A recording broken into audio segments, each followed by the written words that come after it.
Hey guys, it's Angel, and for this video I thought it would be really fun to use a few of the products that I showed you guys in my 2016 favorites video. And if you haven't watched I have the link down below, late to the party.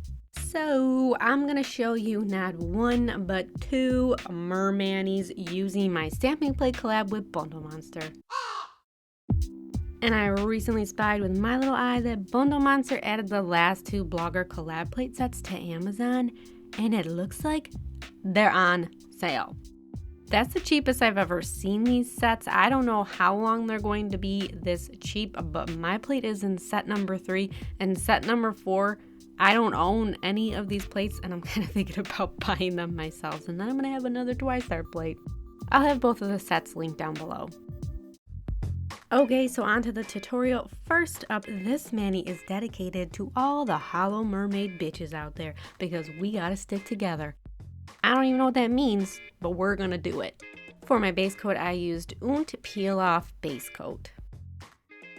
And for my Holo base color, I used 2 coats of different dimension unicorn, and you may recognize this from my favorites video. This was my number 2 favorite polish of 2016.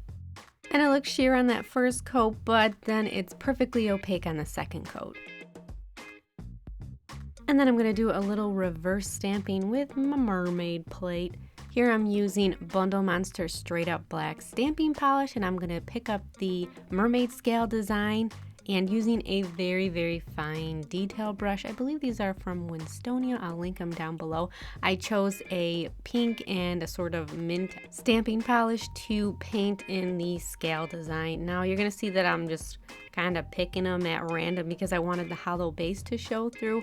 And I chose my Clear Jelly Stamper Big Bling Stamper because, again, this was in my favorites video, and it's my all-time favorite stamper because it's just so large that it's really going to help with the reverse stamping. Now, whenever I do reverse stamping like this, I always tend to paint in more of the design than is necessary. Like when I turn this over, you're gonna see that there's way too many scales painted in, but I like to do that because then I can pick which area that I like the best. And a couple of times I remember the first time that I used this technique, like I would paint in not enough, and then I'd have like all these missing spots. So I've learned my lesson and I just overpaint now. Then I set my stamper aside for like a minute or 2 to dry and use that time to apply my Bundle Monster Poly Peel Cuticle Protector to help with cleanup. And then to prep for stamping, I applied 1 layer of yellow stopper to give the nail a tacky surface for the stamping to stick better to.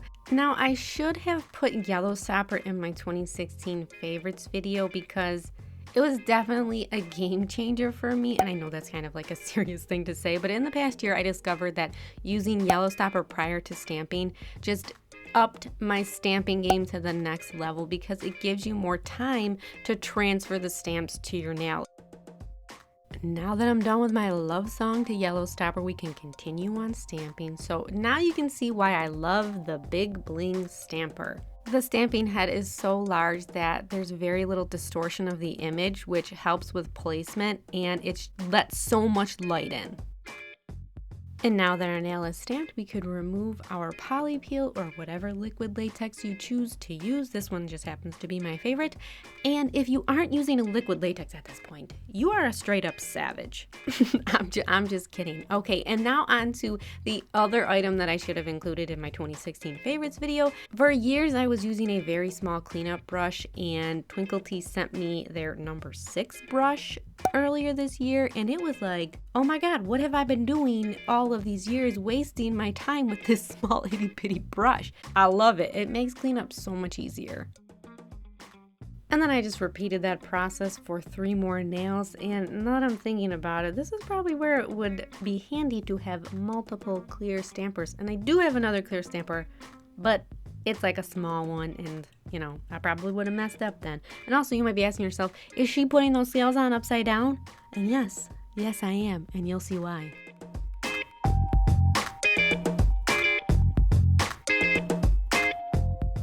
And now for what I think is the most important nail in this mani. I chose my favorite part to the stamping plate. Bitch, I'm a mermaid.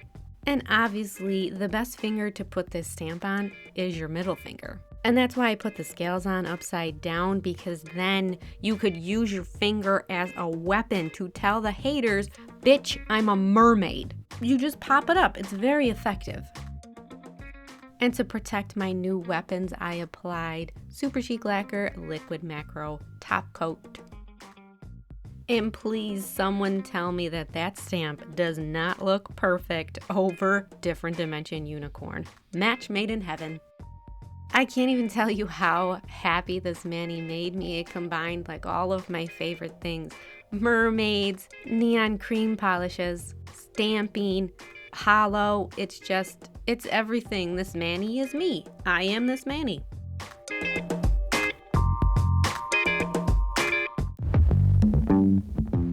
Okay, and on to the second Mer-mani. I unfortunately didn't record the application of the two base colors. I used 2 coats of Jagged Little Teal and 2 coats of OPI Alpine Snow.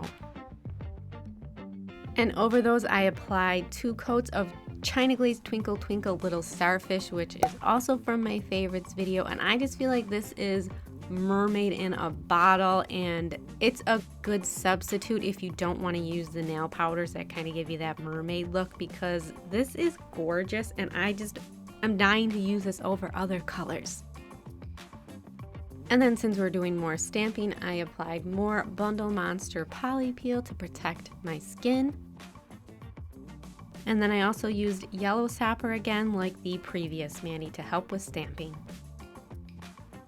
And for the 2 lighter nails, I decided to use the swirly water pattern, and this is Rika whiteout stamping polish, and it is just a very opaque white. I love this one, I recommend it, and I'm using my Big Bling stamper again.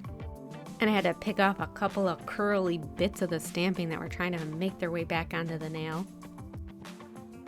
For the other nails, I went with the water pattern. I don't know what to call this, the sunlight pattern that you see on water. You see it in a pool, at the beach.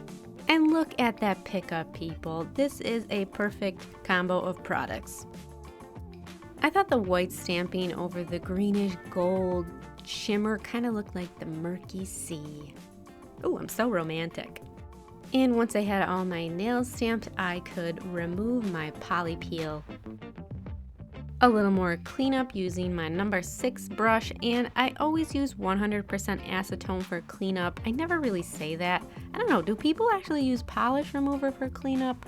I don't know. I use 100% acetone. And then for the middle nail, I wanted to apply some sea-themed nail charms and jewels and studs, so I applied a coat of Super Chic Lacquer Liquid Macro Top Coat, and then before that dried, so you gotta be kind of quick, I take a little mini orange stick and start applying my jewels and studs. And I find it really helpful to kind of plan it out beforehand and have them all picked out and set up on a flat surface so that you can easily grab them.